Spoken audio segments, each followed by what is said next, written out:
Hello नमस्कार दोस्तों, स्वागत है आपका अपने YouTube चैनल विगी वागा कॉन्सेप्ट में।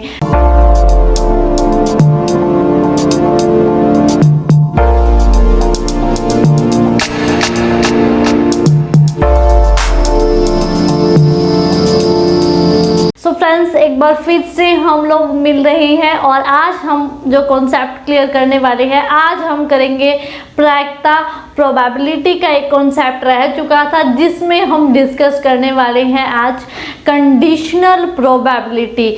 आप देखिएगा, ये जो कंडीशनल प्रोबेबिलिटी है इसके क्वेश्चन प्रीवियस एग्जाम में भी देखने को मिले हैं। सो इसलिए थोड़ा एडवांस हो जाता है ये 11th-12th से, और इसलिए आज हम इस कॉन्सेप्ट को भी क्लियर कर लेते हैं। बहुत ही सिंपल है, बहुत ही आसान है। आप देखेंगे कुछ ही मिनटों में आप इस कॉन्सेप्ट को अच्छे से क्लियर कर लेंगे। लेकिन शर्त एक ही रहती है कि आपको लगातार क्लास अटेंड करनी होगी, कोई भी आप क्लास मिस ना करें।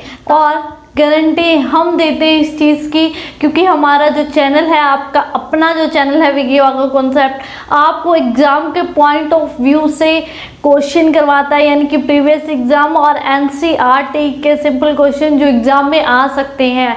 एडवांस मैथ के साथ साथ आप सिंपल मैथ भी कर सकते हैं, और इसी के साथ यहाँ पर आप इंडियन जीके और हरियाणा जीके और इसी के साथ इंग्लिश, यानी कि अगर मैं ओवरऑल बात करूँ तो विगी वागा कॉन्सेप्ट पे आपको फुल हॉल क्लासेस मिल जाती हैं सभी सब्जेक्ट के लिए। सो फ्रेंड्स, लगातार क्लासेस को अटेंड कीजिएगा और अपना जो गवर्नमेंट जॉब अचीव करने का, टेस्ट क्रैक करने का जो ड्रीम है, जो आप एम लेकर चले हैं, इसको कंप्लीट करिएगा। ओके, एंड स्टार्ट करते हैं हम लोग। हमारा आज का जो कॉन्सेप्ट है क्या, प्रायिकता प्रोबेबिलिटी।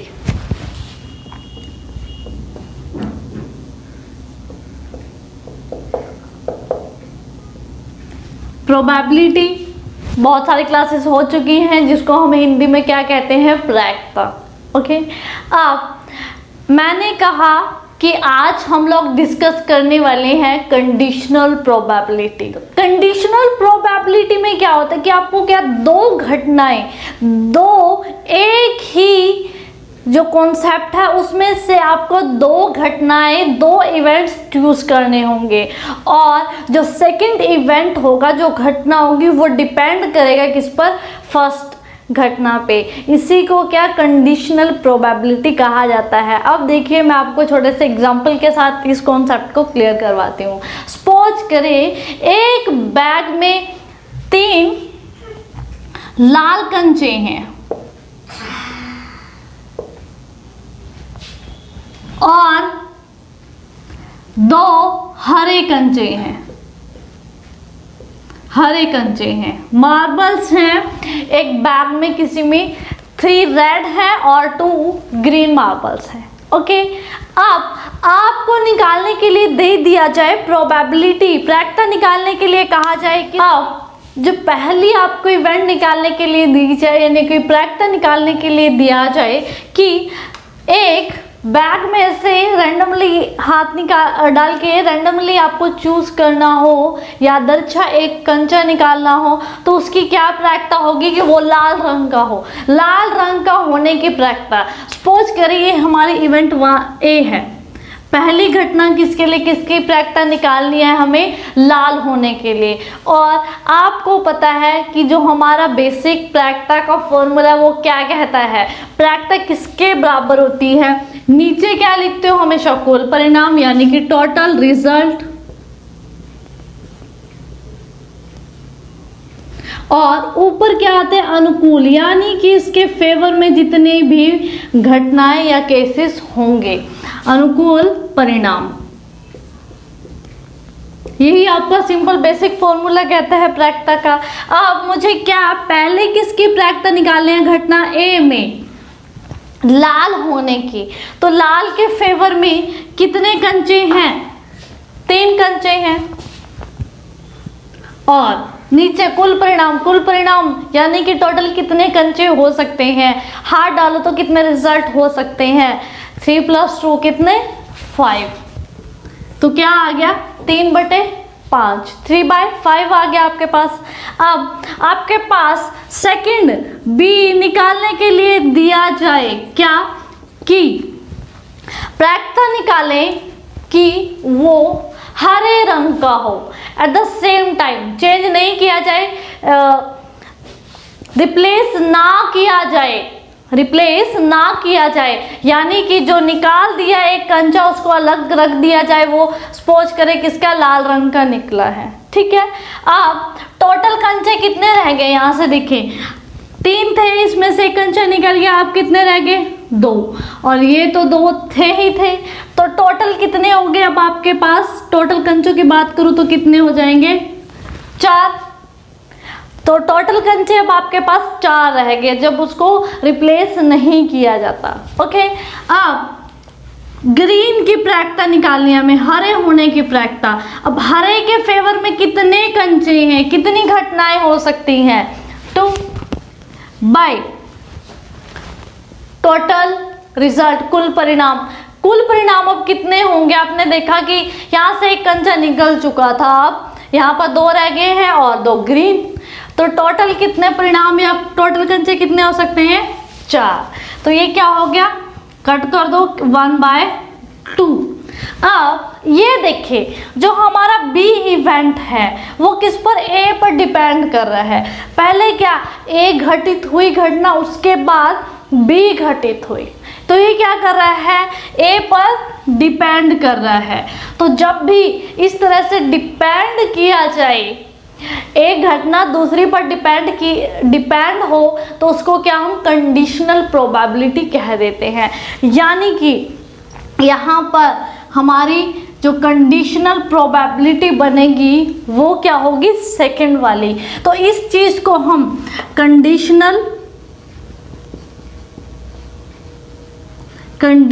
प्रोबेबिलिटी, और इस चीज को हम क्या कंडीशनल प्रोबेबिलिटी कहेंगे। ओके, किसको, इवेंट बी को, जो दूसरी घटना की प्रायिकता निकाली है उसको हम क्या कहेंगे, कंडीशनल प्रोबेबिलिटी। ओके, और इसको हम राइट डाउन कैसे कर सकते हैं, इसी चीज को या तो मैं पी बी से लिख सकती हूँ, यानी कि दूसरी घटना। अब जब कंडीशनल मैंने इसको नाम दे दिया कि डिपेंड कर रही है पहली पर, पहले पहली घटना होगी फिर दूसरी होगी, तो अब जब ये कंडीशनल प्रोबेबिलिटी है तो मैं इसको किस तरह से लिख सकती हूँ, बी को, इस नंबर को किस तरह से रिप्रेजेंट कर सकती हूँ, B/A से। ओके, B/A से। याद रखिएगा जो नीचे होगा ये पहली घटना होगी, ये पहली होगी, और जो ऊपर वाली है वो सेकंड होगी, यानी कि ये डिपेंड करेगी किस पर, ए पर डिपेंड करेगा। Okay, have you got it. अब मैं आपको इसका सिंपल फॉर्मूला बताती हूँ जो आपके लिए इम्पॉर्टेंट है। यहाँ तक हमने समझा है अब तक क्या है कंडीशनल प्रोबेबिलिटी। अब मैं कुछ आपको फॉर्मूले बताती हूँ। कंडीशनल प्रोबेबिलिटी का एक सिंपल सा फॉर्मूला है जिस पर बेस्ड हमारे जो क्वेश्चन हैं वो रहेंगे। ओके, एंड जो हमारी कंडीशनल प्रोबेबिलिटी है वो किस तरह से निकाली जाती है, कंडीशनल प्रोबेबिलिटी निकाली किस तरह से जाती है। ये सपोज करें वही, अगर मैं पीछे वाले की बात करूं, B/A, यानी कि पहली घटना कौन सी होगी, A, दूसरी घटना कौन सी होगी, B। ठीक है, अब इसको मैं किस तरह से ड्राइव कर सकती हूँ, इज इक्वल टू, ये हमेशा इक्वल होगी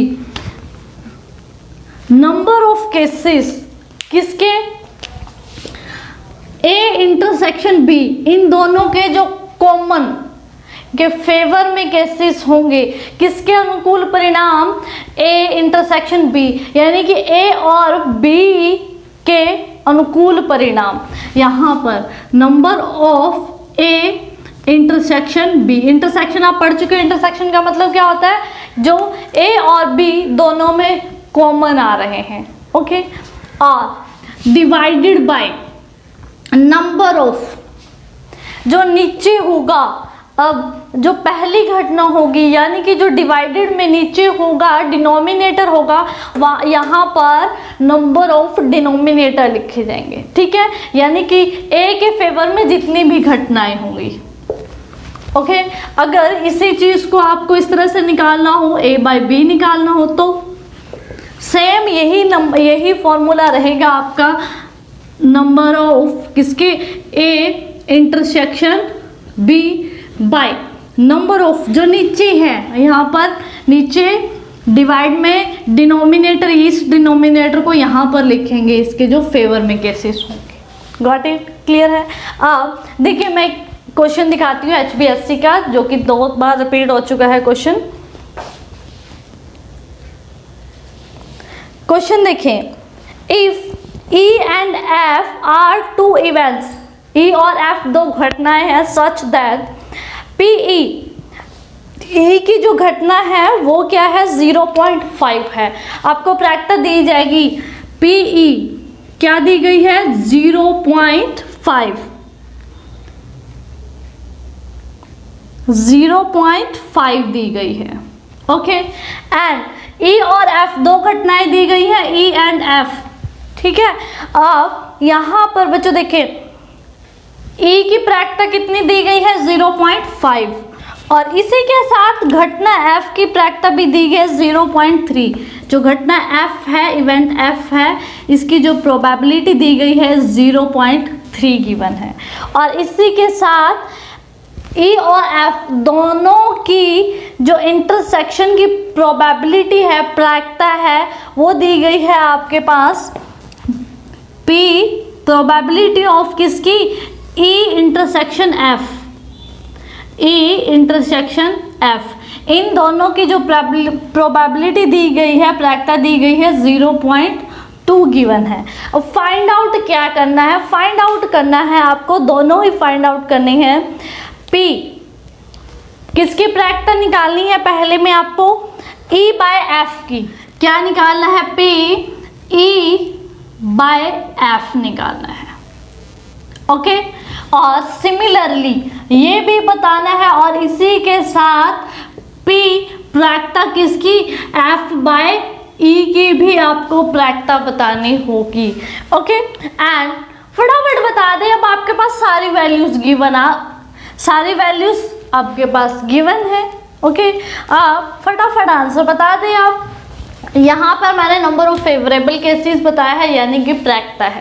ओके, यहाँ पर जो फॉर्मूला आपके पास गिवन है, फटाफट वैल्यूज रखें और आपके पास आंसर आ जाएगा। सबसे पहले निकालते हैं E बाय F। यहाँ पर मैं लिख देती हूँ E by F, E by F intersection आएगी E और F की, जैसे A और B की इंटरसेक्शन आई थी, और नीचे क्या आएगी, F की, नीचे प्रायिकता किसकी आएगी, F की, ठीक है। अब रखते हैं जो वैल्यूज आ चुकी हैं, मैं यहाँ पे रेज कर देती हूँ और वैल्यूज रख देती हूँ। E और F का जो इंटरसेक्शन है, E और F के इंटरसेक्शन कितना दिया गया है, E और F का इंटरसेक्शन की प्रायिकता 0.2, और नीचे F है तो F की प्रायिकता लिखेंगे हम लोग इसके F के फेवर में 0.3। तो क्या आया आपके पास 2/3। This is your answer. बस इतना सिंपल क्वेश्चन था आपके पास। अगर आपको फॉर्मूला पता है तो आपका सिंपल आंसर आ जाएगा, अगर फॉर्मूला नहीं पता तो बहुत डिफिकल्टी होने वाली है। आप अगले में निकाल दें F by E, F by E, sorry, next में F बाय E निकाल दें। सेम इंटरसेक्शन किसकी, अब ए बी की जगह हमारे पास E F या F E, इंटरसेक्शन तो सेम ही रहने वाली है, और यहाँ पर क्या आ जाएगा, किसकी प्रायिकता आ जाएगी, E की, नीचे है डिनोमिनेटर में E है तो E की आ जाएगी। फटाफट वैल्यू रखें, इंटरसेक्शन की वैल्यू कितनी है 0.2, तो 0.2 बाय E की प्रायिकता कितनी है 0.5, पॉइंट से पॉइंट कट, क्या आ गया 2/5। This is your final answer. देखा तो बहुत ही सिंपल कॉन्सेप्ट है। इसी तरह का सेम टू सेम क्वेश्चन आपके एग्ज़ाम का दिखाती हूँ, आपके एग्ज़ाम में आया हुआ है। जी हाँ, ये जो क्वेश्चन है आपका हरियाणा पुलिस कांस्टेबल के एग्ज़ाम में आ चुका है। देखिए स्क्रीन पर है आपके सामने। यदि PA is equal to 4/5 given है और A और B की जो इंटरसेक्शन है वो 7/10 गिवन है, देन फाइंड आउट करना है हमें क्या, B/A फाइंड आउट करना होगा। क्या, B/A फाइंड आउट करना होगा। तो फाइंड आउट कर दें, सिंपली वही आपका बेसिक फॉर्मूला अप्लाई करें और आंसर निकाल दें। जो जो गिवन है पहले वो लिख लें। 2 इवेंट दिए हैं। अब देखिए HBSC के एग्जाम में आपको A और F कहा गया था, अब यहाँ पर क्या जो आपके एग्जाम में पूछा गया है A और B कह दिया। इवेंट कुछ भी कह सकता है, कोई प्रॉब्लम नहीं है। ओके, एंड A और B, अब 2 घटनाएं हैं A और B, 2 इवेंट दिए गए हैं। A की प्रायिकता कितनी दी गई है, प्रायिकता A की प्रोबेबिलिटी कितनी दी गई है, 4/5 दी गई है। सिमिलरली इंटरसेक्शन दे दी है किसकी, A और B की इंटरसेक्शन की प्रोबेबिलिटी प्रायिकता कितनी दी गई है आपके पास, 7/10। निकालना क्या है, P प्रायिकता किसकी, B/A की प्रायिकता किसकी निकालनी है आपको, B/A की प्रोबेबिलिटी फाइंड आउट करनी है। तो फाइंड आउट कर दे, आपको फॉर्मूला क्या कहता है, किसके पहले ऊपर प्रायिकता, नंबर ऑफ किसके फेवरेबल में केसेस, A इंटरसेक्शन B कितना दिया गया है, प्रायिकता कितनी दी गई है A इंटरसेक्शन B में, या मैं डायरेक्ट लिख देती हूँ A इंटरसेक्शन B की प्रोबेबिलिटी एंड बाय नीचे A आ रहा है डिनोमिनेटर में, तो क्या आ जाएगा, यहाँ पर भी क्या आ जाएगा, A आ जाएगा बाय A। अब फटाफट फॉर्मूला वैल्यूज रख दे। फॉर्मूला है आपके पास, A इंटरसेक्शन B की वैल्यू कितनी दी गई है, 7/10 and by P of A, probability of A की कितनी दी गई है, 4/5। आप इसको सिंप्लीफाई कर दे, आपका आंसर आ जाएगा, दैट्स इट। और देखिए इतने बड़े लेवल में आपका ये जो क्वेश्चन है दिया गया था, इसको सिंप्लीफाई कर दे। आपको पता है क्या, 4 मंजिलें 1 2 3 और 4, तो क्या होगी, दूसरे की और तीसरे की मल्टीप्लाई, पहले की और चौथे की मल्टीप्लाई। तो कर दे सिंप्लीफाइड, इसको मैं यहाँ पे कर देती हूँ, किसकी, पहले की और चौथे की, यानी कि 7 गुना 5 बटे दूसरे की और तीसरे की क्या, 10 गुना 4। अगर कट डाउन हो रहा है तो कट कर दे, अदरवाइज आपके वैल्यूज आ जाएंगे। कट हो रहा है तो कट डाउन कर दे, अदरवाइज आपका आंसर है, कट डाउन हो रहा है। क्या, 5 एकम 5 दूनी 10, क्या आ गया आपके पास, 7/4 दूनी 8, 7/8 सॉल्व करने के बाद आ गया। अगर इस तरह से आंसर है तो आपका ये आंसर है, अदरवाइज अगर सॉल्व करके दिए गए यानी पॉइंटों में है तो पॉइंटों में सॉल्व कर दें। अब देखिए आंसर इस तरह से दिया गया है, ऑप्शन नंबर C आपका राइट आंसर बनता है। सो बच्चों बहुत ही आसान है, इस तरह के क्वेश्चन आपको सॉल्व करने एग्जाम में दिए जाते हैं, जो कि सिंपली आपके एक छोटे से फॉर्मूले पर बेस्ड हैं। ओके, अब नेक्स्ट क्वेश्चन देखिएगा, बहुत ही सिंपल है। ये जो क्वेश्चन है इंटरसेक्शन फाइंड आउट करनी है इसमें। ये जो आपका क्वेश्चन है हरियाणा पुलिस कांस्टेबल का है ये भी। तो देखिए ये क्वेश्चन, तो बच्चों अगला क्वेश्चन स्क्रीन पे है, फटाफट देखिएगा, बहुत ही सिंपल है। इसमें आपको ये फॉर्मूला अप्लाई नहीं करना है, इसमें सिर्फ आपको क्या है, 2 इवेंट दिए गए हैं और इनमें क्या है, आपको कॉमन एलिमेंट ढूंढने हैं, यानी कि प्रोबेबिलिटी प्रायिकता फाइंड आउट करनी है। दोनों ही A और B इवेंट है, दोनों इवेंट में जो कॉमन नंबर आएंगे उसकी प्रायिकता निकालनी है।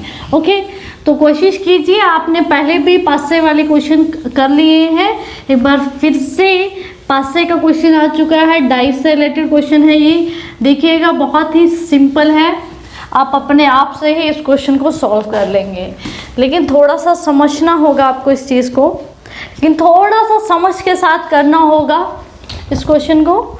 तो देखिए क्या है क्वेश्चन, एक बार रीड करते हैं। 2 पासे एक साथ फेंके जाते हैं, समुच्चय ए पहले पासे पर 6 प्राप्त होने की प्रायिकता है। पहला ए इवेंट है, क्या है उसमें, ए पहले पासे पर 6 प्राप्त हो, और समुच्चय बी दूसरे वाले पासे पर क्या 2 प्राप्त करने की घटना है।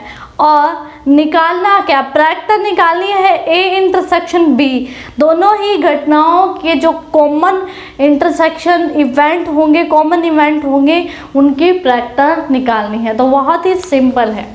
देखिए पहले पे क्या कहा है उसने, इवेंट ए पर पहले पासे पर क्या 6 आना चाहिए, पहले पासे पर 6 आना चाहिए। तो क्या रिजल्ट कितने होंगे, आप खुद ये देखिए, नॉर्मल सिंपल है इवेंट, क्या पहले पर 6 आना चाहिए, 6 1 6 2, पहले पर 6 आ रहा है हर बार, सेकंड पर चेंज हो रहा है, चेंज हो सकता है सेकंड पे, क्योंकि उसने कहा पहले पर 6 आना चाहिए, दूसरे पे कुछ भी आए।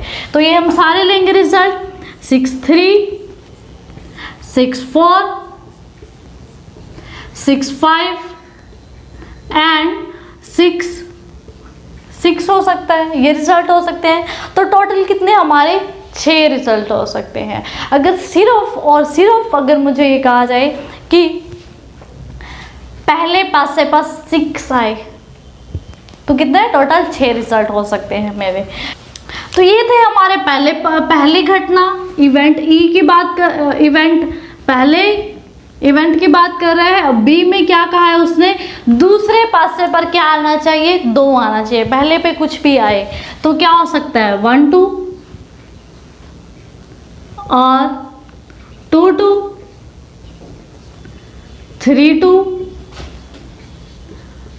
4 2 5 2 और 6 2, यही हो सकता है ना, यही रिजल्ट हो सकते हैं जिसमें क्या आए, सेकंड वाले पर 2 आए। तो कितने रिजल्ट हो गया टोटल 6। हमें ये काउंट नहीं करना है कितने रिजल्ट हो रहे हैं हमारे पास, हमें क्या इंटरसेक्शन फाइंड आउट क्या करना है, प्रायिकता निकालनी है किसकी, ए इंटरसेक्शन बी। अब मेरे पास ये सैंपल स्पेस आ चुके हैं। अब इन दोनों में ऐसी कितनी घटनाएं हैं जो दोनों में कॉमन है, पहले वाले में भी आ रही है एज वेल एज दूसरे वाले में भी आ रही है। तो ऐसी कौन कौन सी घटनाएं हैं, देखिए 6 2 इसमें भी आया है, पहले ए में भी आया है और एज वेल एज बी में भी आया है। तो इन दोनों में कॉमन, ए और बी में जो कॉमन एलिमेंट है, कॉमन इवेंट है, घटनाएं हैं, कौन सी है, 6 2 6 2 है ना। 6 2 की घटनाएं कैसी है, जो पहले में भी आई है, यानी कि ए में भी आई है, बी में भी आ रही है। अब क्या करना है हमें, फॉर्मूला अप्लाई, क्या इसकी क्या निकालनी है, प्रायिकता निकालनी है। तो प्रायिकता कैसे निकालते हो, प्रायिकता का फॉर्मूला क्या कहता है, बताएं मुझे, प्रायिकता का फॉर्मूला क्या कहता है, नीचे क्या होंगे, कुल परिणाम, टोटल रिजल्ट। अब 2 पासों को एक साथ फेंका जा रहा है तो कुल परिणाम कितने होंगे, 36 रिजल्ट हो सकते हैं।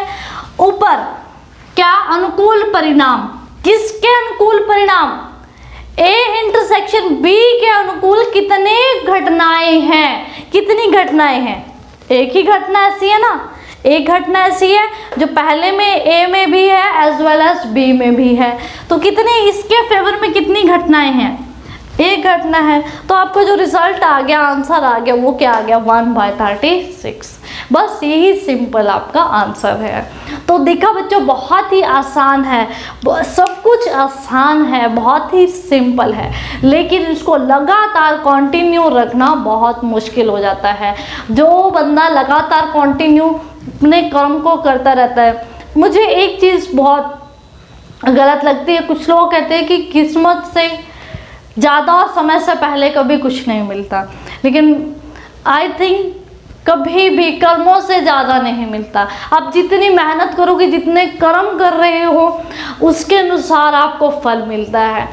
श्री कृष्ण जी ने भी कहा है, कर्म करते जाओ, फल की चिंता ना करो। यानी कि हमें जो भी रिजल्ट मिलते हैं, हमने जो काम किया है उसके अकॉर्डिंग हमें आउटकम्स रिजल्ट मिलते हैं। सो किस्मत और टाइम को छोड़कर उस कॉन्सेप्ट को कि हम कभी किस्मत होगी, कभी हमारा समय आएगा, हमें ये चीज़ मिलेगी, उस चीज़ को भुलाकर अपना कर्म करते जाए लगातार। मेन बात होती है कि आप लगातार काम करें। अब भी जैसे स्टूडेंट क्या करते हैं, कुछ एग्ज़ाम आए तो उस टाइम पढ़ना शुरू करते हैं और बहुत कम चांसेस होते हैं कि उनका सिलेक्शन हो, जो कि बरसाती मेंढक की तरह होते हैं। यानी कि एग्ज़ाम आए तो भाग लिए पढ़ने के लिए, बुक्स ली, चैनल देखे अलग अलग, तो पढ़ने के लिए भाग लेते, वो सोचते कि कुछ दिनों में हमारा सिलेक्शन हो जाएगा। हालांकि बहुत छोटा सा हमारा जो सिलेबस होता है बहुत छोटा है, बहुत ही सिंपल है, अब कुछ टाइम में कंप्लीट कर लेते हो, लेकिन बार बार इसके अभ्यास करना, प्रैक्टिस करना बहुत इम्पॉर्टेंट है। क्योंकि अगर आप उसको बार बार प्रैक्टिस कर रहे हो, अभ्यास कर रहे हो उस चीज़ का, तो वो चीज़ अपने आप ही सिंपल होती जाती है और आप उसको देखते ही उस चीज़ का आंसर कर देते हो। तो इसीलिए बच्चों आपको लगातार ये जो कंपटीशन एग्ज़ाम होते हैं, इसमें आपकी प्रैक्टिस बहुत मायने रखती है। फर्स्ट ऑफ ऑल, आप किसी भी पेपर की अगर मैं बात करूँ तो सबसे पहले आपका सिलेबस अच्छे से कंप्लीट होना चाहिए। सबसे पहले अपनी कमांड रखो कि सिलेबस कंप्लीट करो, उसके बाद बार बार प्रैक्टिस करो, बार बार एग्ज़ाम दो, टेस्ट लगाओ, टेस्ट सीरीज लगाओ, बार बार अपनी जो पावर है, यानी कि आप अपना एनालिसिस करते रहो कि मैं कितने टाइम में क्वेश्चंस को कर पा रहा हूँ या कर पा रही हूँ, और लगातार करते रहें। ऐसा नहीं है कि आपने कुछ टाइम कर लिया उसके बाद छोड़ दिया, फिर कुछ टाइम बाद फिर से शुरू किया, तो वो चीज़ नई सिरे से शुरू हो जाती है। तो उसके लिए आपको फिर से वही मेहनत करनी पड़ती है। तो बच्चों लगातार क्लासेस अटेंड करते रहें, मॉक टेस्ट सीरीज लगाते रहें और अपना जो IQ लेवल है वो चेक करते रहें, और आप उसी के अनुसार अपनी नॉलेज को बढ़ाते रहें। और टेस्ट देना ना भूलें, जितने भी एग्ज़ाम आते हैं फॉर्म फिल करें, टेस्ट दें ज़रूर, ताकि आपको पता चल सके कि एग्ज़ाम में मेरी क्या मिस्टेक्स रह रही हैं। जो आप एग्ज़ाम हॉल में बैठ के जो प्रेशर होता है उसको आपको झेलने की पावर आ सके, आप फील कर पाए उस चीज़ को, आप उस चीज़ से लड़ पाएँ और लड़कर जीत सके उस चीज़ को। ओके, सो इसी के साथ बच्चों आज का हमारा ये कॉन्सेप्ट यहीं पर हमारा कंप्लीट होता है, और नेक्स्ट टाइम मिलेंगे नेक्स्ट चैप्टर के साथ। Okay, bye bye.